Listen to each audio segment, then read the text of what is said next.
del 2 giugno con sold out a sorpresa nelle strutture della Marca. Il sindaco Mario Conte, premiati dalla qualità e dalle campagne di promozione turistica. Ma c'è anche l'altra faccia della medaglia, il boom di ristrutturazioni sospette nell'area UNESCO e denunciano albergatori e ristoratori la concorrenza sleale degli agriturismi. Ore contate per identificare il responsabile della fuga di gas che ieri ha rischiato di far esplodere i palazzi di Via Tognolo. Nell'area verranno installate altre 2 telecamere. Interviene per fermare il ladro di un televisore che stava scappando inseguito dai commessi. Carabiniere fuori servizio, lo blocca e poi viene colto da infarto. È accaduto a Conegliano. Si è spento a 89 anni Tullio Guadagnin, vice sindaco ed assessore regionale con il PSI a Treviso. Nell'era Mazzarolli volle il recupero di Palazzo Rinaldi. Grande partecipazione soprattutto da parte di giovani alla 2 giorni dedicata alla sicurezza stradale a Villa Margherita, tra simulatori, piste da rally e crash test. Oltre 600 atleti ieri sera hanno partecipato alla 32esima edizione della Corri Treviso. Sport e divertimento hanno attraversato il centro storico. Ben ritrovati con l'edizione di Treviso dei nostri telegiornali. Turismo, la Marca registra il sold out per questo ponte del 2 giugno. Il sindaco Mario Conte, premiati dalla qualità e dalle campagne di promozione turistica. Intanto non si trova un posto letto, vediamo. Austria, How many days you stay here? 3 days. It's beautiful Treviso? Yes. Yeah. Very, very beautiful. Bellissima, una bellissima città. Dall'estero e dall'Italia è boom di turisti a Treviso come non si vedeva da anni, pure prima del Covid. Per il ponte del 2 giugno tutto esaurito, in città non si trova un posto letto, sold out nelle strutture ricettive. Il sold out per le nostre strutture ricettive è una grande soddisfazione, grazie alle grandi mostre, grazie alle manifestazioni enogastronomiche, grazie alle manifestazioni sportive di altissimo livello. Un'affluenza record cominciata già la scorsa settimana con il Giro d'Italia e poi proseguita. Le attrattive non mancano. I turisti in arrivo nella Marca per rimanerci più giorni sono per lo più stranieri, non mancano però i visitatori italiani. Abbiamo soprattutto riscontrato un gran numero di spagnoli, tedeschi, francesi e anche occasionalmente qualche inglese. Da Piazza dei Signori ai Buranelli alle colline patrimonio UNESCO, l'immagine che Treviso e il suo territorio hanno costruito in questi anni stanno portando i primi risultati. Newcastle in Inghilterra, nel nord-est Inghilterra, vicino alla Scozia. Perché Treviso? Sì, siamo stati a Venezia, bellissima città, eccetera. Ma Treviso è un'altra cosa, è un gioiello un po' sconosciuto secondo noi. È la conferma che la ripartenza c'è e gli indicatori lasciano ben sperare. È il primo dato positivo dopo la pandemia. Certo, questo momento è veramente un momento ottimo. Diciamo che stiamo tornando vicino alla normalità, no? Se ancora di normalità, perché problematiche ce ne sono ancora. Dopo le chiusure torna la voglia di viaggiare e di visitare soprattutto città di media e piccola dimensione. Diciamo un attimino più in periferia, quelle di provincia, e Treviso in questo settore sicuramente fa da regina. E in futuro? E in futuro continueremo a fare sinergia. Ricordo la promozione con Ryanair, col Consorzio del Prosecco, la grande collaborazione con la Camera di Commercio e soprattutto continuiamo a vedere una città che rappresenta un territorio che rappresenta la città. Ma c'è anche l'altra faccia della medaglia. Sono in crescita esponenziale le richieste ai comuni per ristrutturazioni di case ed appartamenti, interventi che nelle zone a vocazione turistica destano nei sindaci più di qualche sospetto, come accade a Cavaso. Sentiamo. Bonus, ristrutturazioni e trasformazioni di case e caserie in case vacanze o bed and breakfast che poi non vengono dichiarate se non via social per attirare clienti. L'allarme arriva dai sindaci, in particolare della Pedemontana, dove l'area UNESCO del Grappa tocca quelle delle colline del Prosecco, come a Cavaso, dove il sindaco non lascia correre. L'iniziativa privata è sempre ben accetta e a volte, ci sono forme veramente che anticipano i tempi, e sui social è bene, ecco, che chi inizia un'attività sia in regola con tutto, ecco, per evitare spiacevoli inconvenienti. Che nello specifico potrebbero essere controlli mirati sulla base della tipologia di ristrutturazione dichiarata, che soprattutto nei piccoli centri non passa certo inosservata se diventa un via vai continuo di, come si dice da queste parti, di foresti. Accoglienza regolamentata, noi siamo per le cose organizzate e legali. Dietro a questo sorriso c'è però l'avvertimento chiaro ai cittadini che per incompetenza o peggio per dichiarata volontà di evadere non dichiarano l'attività ricettiva, perché sottolinea Gino Rugolo, questo oltre che un danno alle comunità è tra l'altro anche concorrenza sleale. Fanno un danno ai loro, tra virgolette, colleghi che si comportano bene e che versano la tassa di soggiorno che poi viene reinvestita in attività di promozione dei territori. Da qui l'avvertimento neanche tanto velato ad alcuni concittadini. Si vede se non c'è corrispondenza magari tra social e presenza sui social e tassi di soggiorno versate. Questo anche la Guardia di Finanza è molto attenta a queste cose. Ecco, illegalità e abusivismo che andrebbero a sommarsi ad una sorta di concorrenza sleale denunciata da albergatori e ristoratori da parte degli agriturismo. Sentiamo. L'illegalità tra case vacanze e bed and breakfast non è un fenomeno solo di Cavaso, lo conferma Federico Capraro, presidente Ascom, ma soprattutto albergatore a Conegliano. È di Asolo, è di Conegliano, è di tanti borghi delle colline del Prosecco di Conegliano Valdobbiadene, è del centro storico di Treviso e di tutti quei centri storici che subiscono l'attenzione del fenomeno turistico che è ripartito. Una situazione che oltre a svuotare alberghi e città da residenti mette in crisi l'intero sistema dell'accoglienza turistica. Oltre a ciò, secondo albergatori e ristoratori, c'è la concorrenza degli agriturismi e degli agricampeggi, perché una consistente quota di queste strutture, anziché integrare il reddito agricolo, di fatto fanno turismo e ristorazione a tutti gli effetti, eludendo gli obblighi fiscali e i paletti previsti dalla normativa rispetto alla quota di utilizzo di prodotti del fondo agricolo, al numero di posti, alle giornate di apertura, all'organizzazione di eventi e cerimonie. Un mercato parallelo che fattura milioni di euro e che altera gli equilibri di un comparto che sta per ripartire dopo la pandemia. Di fronte a questo fenomeno di gestirlo, non certo di subirlo, di controllarlo, quindi di verificare ciò che avviene, non solo da un punto di vista amministrativo, da un rispetto delle regole, da un rispetto dei contratti di lavoro, da un rispetto soprattutto dei servizi che devono essere garantiti al turista anche in termini di sicurezza. Agriturismi che dal canto loro prima rifiutano il termine concorrenza sleale, poi chiamano in causa la regione. Noi non ci siamo mai permessi di andare dai ristoratori a dirgli quante giornate devono lavorare o quanti coperti devono fare. Non si parla di concorrenza sleale, tanto che abbiamo un regolamento e sono proprio i ristoratori che sono all'interno della quarta commissione che ci fa il regolamento agli agrituristi. Abbiamo piccole realtà, vogliamo rimanere piccoli, però avere almeno la possibilità di lavorare. E torniamo ora in centro città per l'evento che ieri ha messo apprensione in tutta un'area centralissima appunto di Treviso, quella di via Toniolo. Mancano pochi elementi per chiudere il cerchio attorno al responsabile della fuga di gas, decine di metri cubi di metano che rischiavano di far esplodere i palazzi.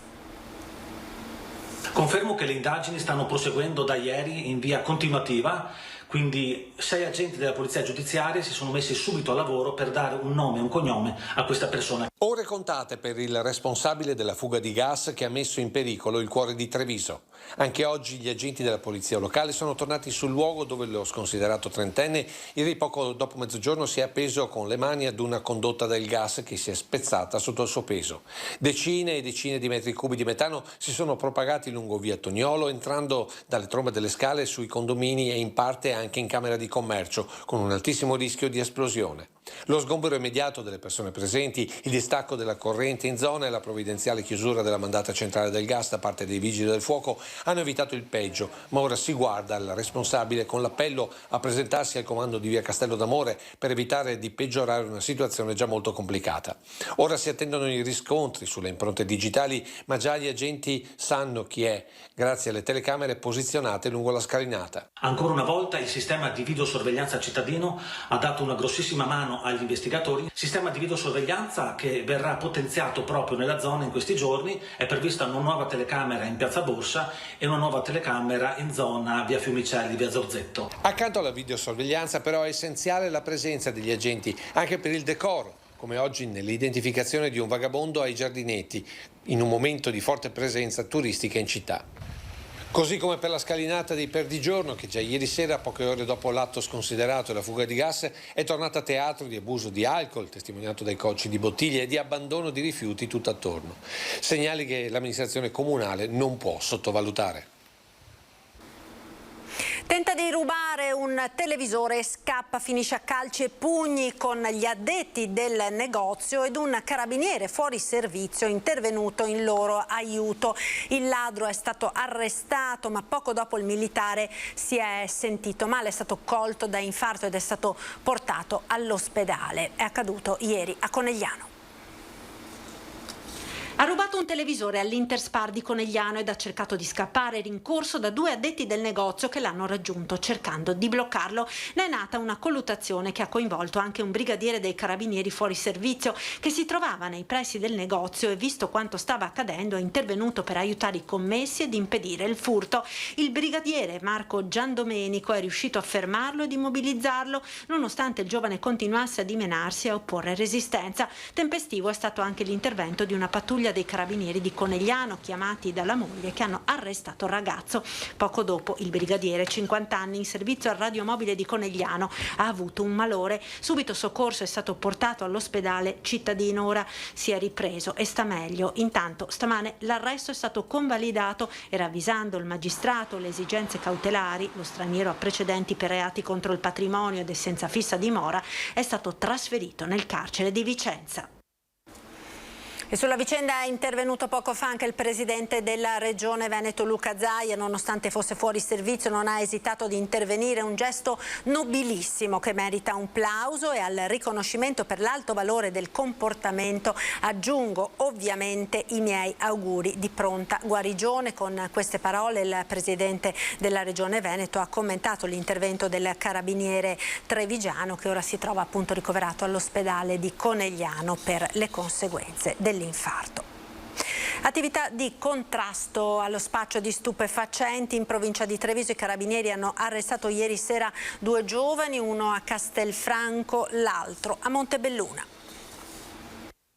I carabinieri l'hanno fermato ieri sera nei pressi della stazione ferroviaria di Castelfranco. Il giovane, un 28enne di origini nigeriane, aveva con sé una novantina di pastiglie di tapentadolo, un farmaco oppioide che, se utilizzato abusivamente e senza controllo medico, presenta un rischio significativamente elevato per l'assuntore. Il 28enne aveva in tasca anche 200 euro in contanti, probabile provento di spaccio. E sempre nell'ambito delle attività dell'arma di contrasto allo spaccio di stupefacenti è stato arrestato un 30enne di Montebelluna che nella propria abitazione aveva realizzato una mini serra per la coltivazione di marijuana. Sequestrate 3 piante, mezzo chilo di stupefacente e materiale per la coltivazione. Entrambi i giovani sono stati arrestati e, in attesa del proseguo delle indagini, non sussistendo ulteriori esigenze cautelari, sono stati rimessi in libertà. 500 studenti delle scuole superiori di Treviso hanno incontrato 3 procuratori ed un magistrato per parlare di lotta alla mafia e cultura della legalità a scuola. L'incontro questa mattina all'auditorium della Piani.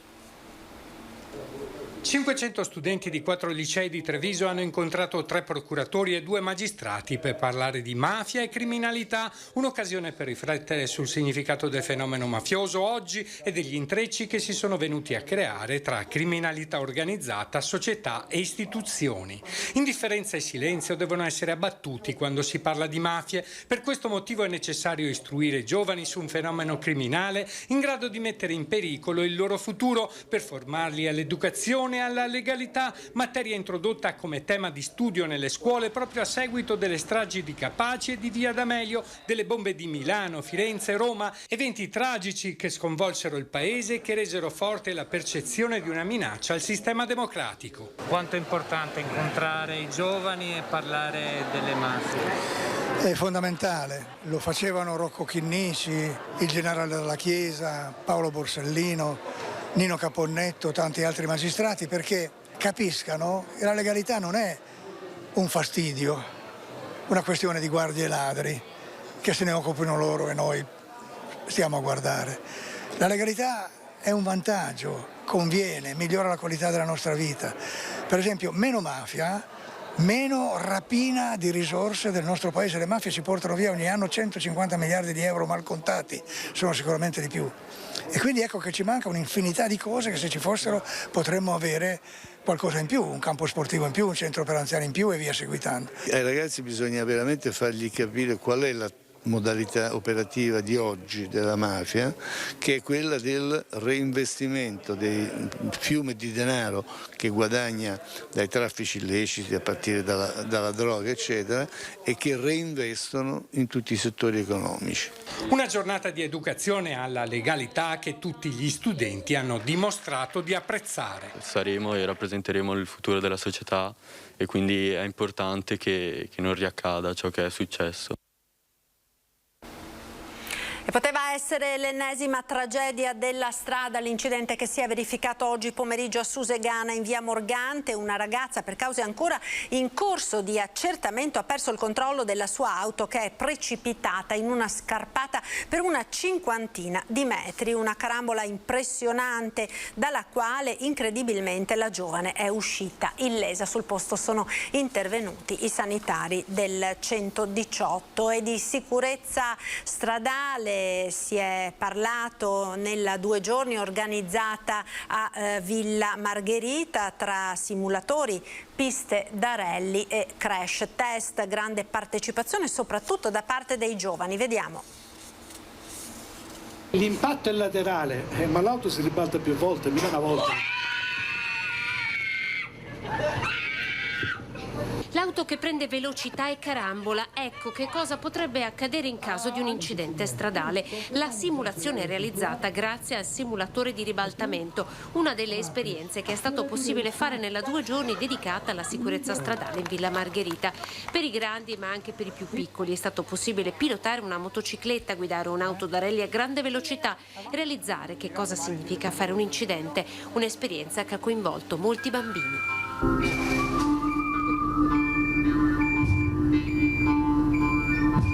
Una cosa spettacolare, sono molto importanti per la sensibilizzazione già da piccoli del muoversi per la città, per le strade in maniera consapevole e anche attenta a quelli che sono i pericoli potenziali. Siamo convinte con le mamme che possano servire queste iniziative per la sicurezza dei bambini, perché imparino ad andare in strada in sicurezza. Famiglie e studenti, un'opportunità unica, un'iniziativa fortemente voluta da ACI e Villa Margherita Inclusiva, progetto dell'Associazione Veneti Schiacciati dalla Crisi, che ha messo insieme diversi attori con l'intenzione di aumentare la consapevolezza dell'importanza di viaggiare sicuri per se stessi e per gli altri. Il messaggio importante è il rispetto della persona, di se stessi e della persona quando si esce da casa, indipendentemente che tu sia un pedone, un ciclista, un motociclista, un automobilista. È inutile di parlare di strade sicure se poi ognuno si fa le regole che vuole il mattino quando esce di casa.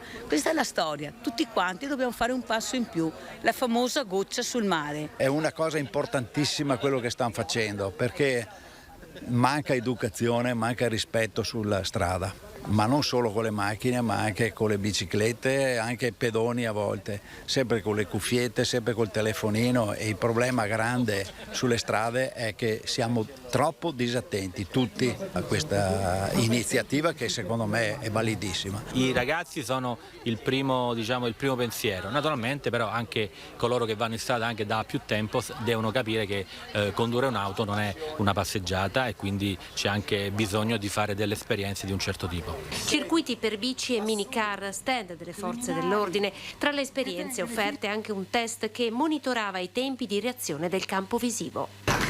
È finita, hai visto che ce l'hai fatta? Si è spento ieri sera all'età di 89 anni nella sua casa di Selvana Tullio Guadagnin, lo storico vice sindaco dell'era Mazzarolli. I funerali sono stati fissati per mercoledì 8 giugno alle 16:30 nella sala del commiato di Santabona. Tra i tanti interventi nella Treviso degli anni 80 il recupero di Palazzo Rinaldi, oggi assieme a Casugana, sede comunale. E questo è il vecchio palazzo di Piazza Rinaldi? Esatto, Palazzo Rinaldi, perché lei è stato quello che ha fatto partire tutta la ristrutturazione di Palazzo Rinaldi. Ecco perché prima nell'anteprima dicevo dobbiamo a Tullio Guadagnin se noi abbiamo Palazzo Rinaldi, perché io ricordo che si è impuntato lei per recuperarlo. Sì, questo è vero. Abbiamo voluto onorarlo così ieri nella programmazione serale di Antenna 3. Tullio Guadagnin si era spento poche ore prima, 89 anni, nella sua casa di Selvana, attorniato ai suoi cari dopo una breve malattia. Treviso lo ricorderà come il vice sindaco di Antonio Mazzarolli, quel suo alter ego attivista che compensava la riflessività democristiana del sindaco. Socialista da sempre, nel suo agire ha sempre prevalso il servizio alla città rispetto talvolta anche alle indicazioni del partito. E mi emoziona perché io ero molto legato a Mazzarolli. Mazzarolli mi utilizzava per l'attività. Lui mediava, lui faceva la politica, come si può dire, di mediazione, cercava di tenere il suo gruppo unito e collaborare con gli altri partiti. E le attività comunali pratiche le facevo io. Partito che l'ha visto responsabile sia in provincia che nel Psi-Veneto, in un'era politica decisamente diversa dall'odierna. Come leader, differenze tra Bettino Craxi e l'attuale leader della Lega, Matteo Salvini? Non c'è termine di paragone. Bettino Craxi era un grande politico, aveva il senso della storia, devi tenere presente che Bettino Craxi, quando hanno ucciso Allende in Cile, pochi giorni dopo lui era in Cile. Quando è successo i fatti di Praga, Bettino Craxi era a Praga, cioè era un uomo che viveva la politica veramente. Mi commuove. Un politico, un amministratore pubblico, ma soprattutto un uomo che Treviso non dimenticherà, considerando appunto Palazzo Rinaldi.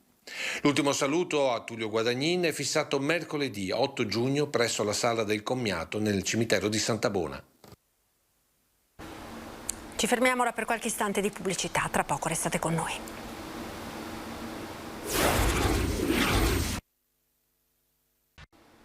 Ed eccoci di nuovo in diretta con l'edizione di Treviso dei nostri telegiornali. Parliamo ora di tasse e di fisco perché scatta martedì 7 il Tax Freedom Day. Dopo 157 giorni lavorativi Italia assesta in Europa. I dati sono della CGA. 5 mesi e 6 giorni di lavoro per versare tasse e contributi previdenziali. Lunedì 6 giugno gli italiani terminano di pagare e da martedì scatta il Tax Freedom Day, il giorno di liberazione fiscale. E quest'anno, rispetto al 2021, l'appuntamento è pure arrivato un giorno prima, dopo 157 giorni lavorativi. A fare i calcoli l'ufficio studi della CGA di Mestre, che individuando il giorno di liberazione fiscale ribadisce il peso eccessivo che grava sulle spese dei contribuenti del nostro paese. In Italia, oltre a pagare troppe tasse, anche assolvere le scadenze tributarie è complicatissimo. Se in questo mese di giugno anche i contribuenti veneti dovranno onorare ben 141 adempimenti, È evidente che il nostro fisco va rivisto, rendendolo meno esigente e più semplice. In relazione alla pressione fiscale, l'Italia, con il 43,5%, è al sesto posto tra i 27 paesi dell'Unione. Dopo Danimarca, Francia, Belgio, Austria e Svezia, l'anno scorso la media UE si è attestata al 41,5%. Sia chiaro, non c'è bisogno di alcuna rivoluzione, basterebbe solo allinearci a livello medio europeo per burocrazia e pressione fiscale. Osservando la serie storica, il giorno di liberazione più precoce è stato nel 2005, il 23 maggio, dopo 142 giorni lavorativi e una pressione fiscale al 39%. Quello più in ritardo è stato lo scorso anno, con la pressione fiscale al 43,5% e l'8 giugno come Tax Freedom Day. Da rilevare però che questo picco record di pressione fiscale non è ascrivibile ad un aumento del prelievo, ma alla decisa crescita registrata dal PIL nazionale dopo la caduta verticale del 2020 a causa della pandemia. Novità per il servizio di gestione dei rifiuti nella Sinistra Piave. Da lunedì riaprono ampliati diversi centri di raccolta a Savno.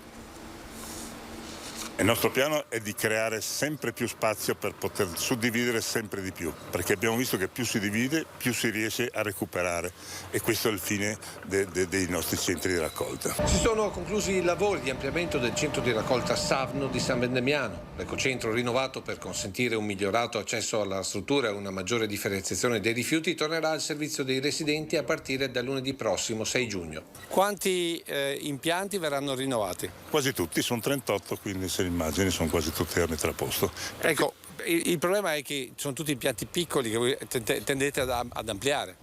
Certo, dobbiamo quasi tutti raddoppiarli, ma per quale motivo? Perché più cassoni ci sono, più la gente è invogliata a suddividere, più è pulito, più è largo, più è spazioso, più si entra tranquillamente, più è bello, anche la gente si sente in dovere di selezionare meglio. Da lunedì quindi operativo il centro di raccolta di via Padania. Per accedervi sarà necessario esibire la tessera sanitaria. Questo diminuirà le code in entrata ai CERD, che purtroppo sono costanti. Penso di sì, perché è anche molto più veloce, come detto, più scorrevole, ci sono le doppie corsie e tutto. È certo che abbiamo fatto apposta perché la gente arrivi tranquilla e possa partire tranquilla. Il Montello diventa sempre più patria della bicicletta, soprattutto la e-bike con la Montello Travel. Su e giù per le prese del Montello e poi via, attraverso 15 km di dorsale. Tra doline carsiche, grotte e risorgive, per gli amanti del cicloturismo, la Montello Travel, agganciata anche quest'anno alla giornata mondiale della bicicletta, è stata un successo. Una 3 giorni baciata dal sole, dove tutti, comuni, associazioni e agriturismi, hanno fatto la loro parte, con iniziative di promozione turistica e piatti confezionati ad hoc. Dall'anno scorso abbiamo deciso come comune, ma non solo come comune, ma come DMC, quindi come IPA, di sfruttare l'occasione di questa ricorrenza per far sì che la bicicletta diventi uno strumento di conoscenza del territorio, anche per attrarre turisti, ovviamente in bicicletta, che arrivano da fuori. Le attività sono state molteplici e continuano anche fino a domani, domenica 5 giugno, nel territorio soprattutto del Montello, che è una palestra a cielo aperto. Il luogo ideale per la bicicletta. Quest'anno la Montello Travel ha visto un'invasione di mountain bike ed e-bike. Gli amanti dell'MTB alla scoperta delle peculiarità del Montello grazie a percorsi resi fruibili al meglio dalle associazioni del territorio. Diciamo che i privati lasciano passare i ciclisti e appunto possono usufruire dei percorsi già delineati, già fatti, e tranquillamente, insomma, non c'è nessun problema. Il grosso vantaggio è appunto queste associazioni del territorio che si prestano bene alla pulizia dei sentieri lì dove le amministrazioni comunali non arrivano. Ed ora la 32esima Corri Treviso, che ieri sera ha animato strade e piazze del centro storico. Viva Corri Treviso! 1, 2, 3, sulle mani! Sport e divertimento alla 32esima edizione della Corri Treviso, che ha entusiasmato la città con il percorso cittadino. Atleti professionisti ma anche podisti amatoriali che, con la gara open aperta a tutti, hanno inaugurato la serata guidati da 2 sindaci, Paolo Galeano di Preganziolo e Mario Conte, a fare gli onori di casa.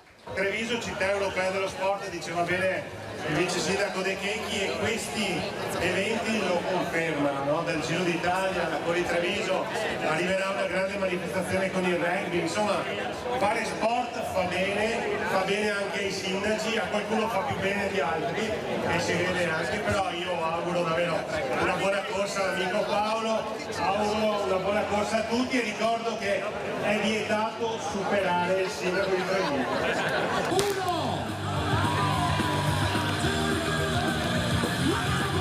Grande soddisfazione per l'organizzazione. Attorno ai 600 iscritti vuol dire che Cori Treviso ha sempre lavorato bene, perché tenere duro 32 anni e sempre rilanciarsi vuol dire che Treviso è bella, quindi merita queste manifestazioni e noi ci mettiamo il massimo per che siano accoglienti per tutti gli atleti. Alla fine per gli uomini è il forlivese Andrea Sanguinetti a tagliare il traguardo in Piazza Duomo, apprezzando il sostegno del pubblico trevigiano. Soprattutto nei viali principali ha aiutato non di poco, insomma, ha tenuto alta la motivazione ed è stato comunque divertente. Per la prova femminile è Rebecca Allonedo, la portacolori dell'atletica vicentina, la regina della gara. È un percorso abbastanza impegnativo perché è tutto su San Pietrini.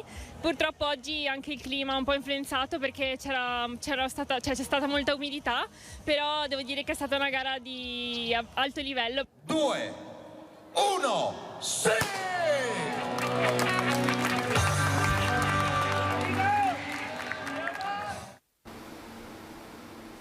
C'è anche la trevigiana Eleonora De Marchi nel quartetto delle Fiamme Oro che ieri a Courmayeur, dove sono in corso i campionati italiani assoluti, ha vinto il titolo tricolore di spada. Da segnalare anche il quinto posto di Scherma Treviso, seconda tra i team non militari, dietro solamente al circolo Scherma di Terni. Ed ora il calcio a 5, spareggio di ritorno, play-off per la Came Dosson. Si è conclusa proprio pochi minuti fa la gara, 5-3 la Came Dosson rimane quindi in Serie A, ha vinto sconfiggendo L84 Torino. Ed ora siamo alla pagina dedicata alle notizie da Belluno e provincia.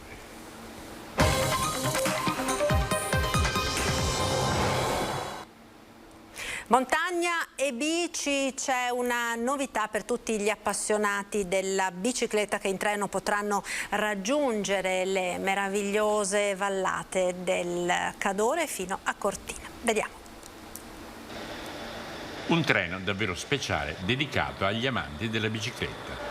Protagonista è Calalzo, ma sin dalla stazione ci sono i nomi di Pieve di Cadore e Cortina d'Ampezzo. E oggi è una grande festa perché finalmente dopo la pandemia e comunque anche dopo i lavori di elettrificazione che ci sono stati negli ultimi anni, finalmente si riparte con questo servizio che è sempre stato tanto gradito dagli utenti. Un treno diverso dagli altri, attrezzato per chi vuole percorrere il Cadore in discesa lungo quella che forse è la più bella pista ciclabile del mondo. È una composizione di 2 minuetto, ci sono 74 posti bici, sono tutti pieni, quindi sicuramente c'è tanto entusiasmo e tanta voglia di tornare alla normalità. A Calalzo si scende dal treno e si sale sui mezzi di Dolomiti Bus e se la bicicletta non la si ha, la si può noleggiare tanto a Calalzo come a Cortina. È il classico esempio di ferro e gomme. Le gomme nella fattispecie, trattasi dell'importante partnership che abbiamo sul territorio con Dolomiti Bus, con il bus dotato di un carrello apposito dove poter caricare le biciclette e portare i turisti, le persone appassionate nelle varie località di questo immenso territorio. Per chi ama le ruote, sente la necessità di essere atleti, dopo un piacevolissimo e turistico viaggio in treno, l'occasione unica di vivere la bicicletta ai piedi delle montagne più belle del mondo. Si parte la mattina, tutte le domeniche mattina, a partire dal 18 giugno da Venezia, si arriva a Calalzo alle 10:27, alla fine quindi a metà mattinata c'è la possibilità di farsi i percorsi sulle Dolomiti in bicicletta ma anche a piedi, perché ci sono anche famiglie con bambini che oggi andranno a camminare e poi nel pomeriggio alle 5:30 si riparte e si torna verso Venezia. I libri ritorneranno da Palazzo Bembo, dove si faranno mostre. Quella che comunemente è detta la Crepadona, con la sua nuova piazza coperta nei prossimi mesi, tornerà ad essere fruibile a tutti. Magari c'è chi, dopo 2 anni, Palazzo Crepadona com'era non se lo ricorda nemmeno più. Passati gli splendori di mostre come quelle dedicate al Brustolon, ma soprattutto al Tiziano, con la costruzione del cubo di botta, poi rimastovi molto più a lungo del previsto, si era reso necessario un recupero strutturale. È stato completamente coperto il cortile interno, realizzati dei servizi lì dove c'era la scala a chiocciola e inserita una nuova scala a norma. Oggi l'edificio è stato riaperto al pubblico per qualche ora, in attesa che nei prossimi mesi vi facciano ritorno, tra volumi e manoscritti, gli oltre 135.000 tomi della ricca biblioteca comunale. L'impianto è rimasto quello del palazzetto storico residenziale del centro città e lo si può vedere insomma da queste decorazioni, da questi affreschi presenti nella parte più storica, però allo stesso tempo è molto cambiato perché c'è stato questo inserto contemporaneo e vale a dire quella che era la corte privata un tempo in origine di questa casa è diventata invece una piazza coperta. Dopo un investimento di circa 2 milioni, mentre altri 300.000 euro verranno spesi per gli arredi, la biblioteca sarà raddoppiata. I ragazzi avranno nuovi spazi dove studiare e non mancheranno le possibilità di ospitare mostre e altre iniziative.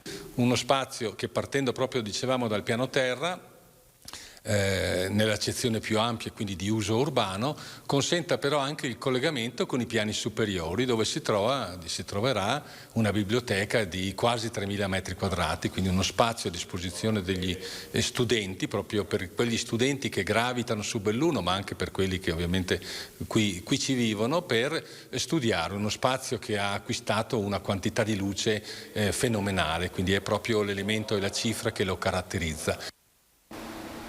Ed era questo l'ultimo servizio, grazie per essere stati con noi, vi lascio alle previsioni del tempo con il nostro meteo, arrivederci.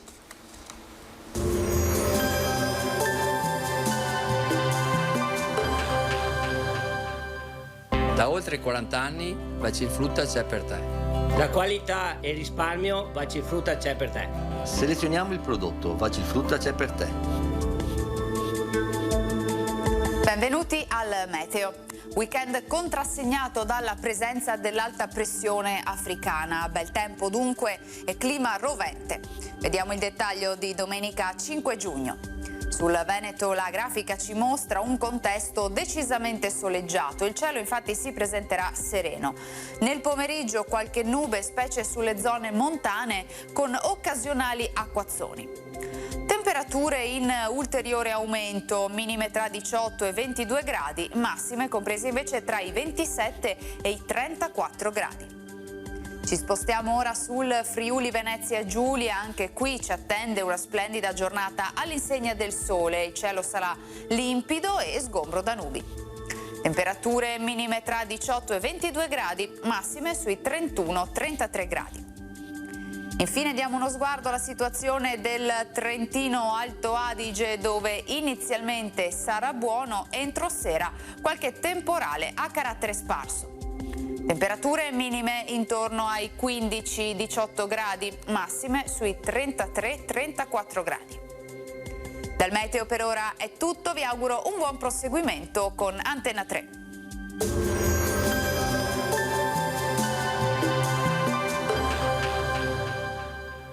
Da oltre 40 anni Bacifrutta c'è per te.